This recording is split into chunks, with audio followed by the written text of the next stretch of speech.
Hey YouTube, welcome back to another video, and today I'm going to show you how to sign a document on Dochub. The first thing you need to do is type in Dochub on your search browser and then click on it. Then you need to create a new document by clicking on the new document button. You can either drag and drop a file into the drop file here, or you can import a file from your computer, Dropbox, Google Drive, OneDrive, or Box. After that, it'll open up the document for you, and in order to sign a document, you need to go to the sign drop bar in the toolbar. The first option here is to create your signature. So after you click on that, it gives you four options.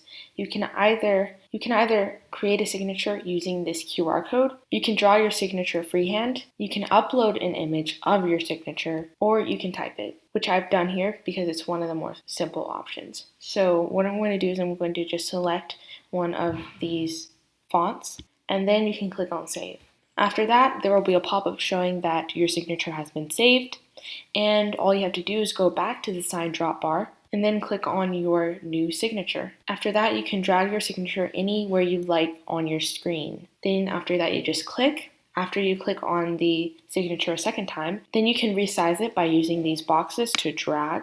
You can also move your signature by clicking on these 6 dots and then dragging it around, or you can delete your signature. Over here, you can also change the signature color and click on any of these colors you'd like. Another thing you can do to make it more convenient if you need to sign more than one document is click on this sign drop bar.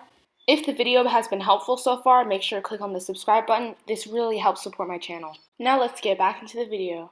And then you can go to manage your signatures, and you can even make your new signature your default signature. So I'm just going to click on set as default, and then you can do that the same thing with your initials if you'd like. And when you go to the sign drop bar, your new initial is now your first one that pops up, so it's way easier to access. Another thing you can do with the signature drop bar is that you can add a date stamp. All you have to do is click on it and then drag it anywhere you'd like on your screen. Then after you click there, you can access different types of configurations such as changing the font size, changing the font, the color, and the alignment.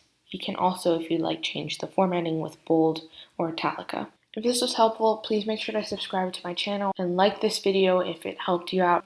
Comment down in the comment section below any other software tutorials you'd like to see, and thanks for watching.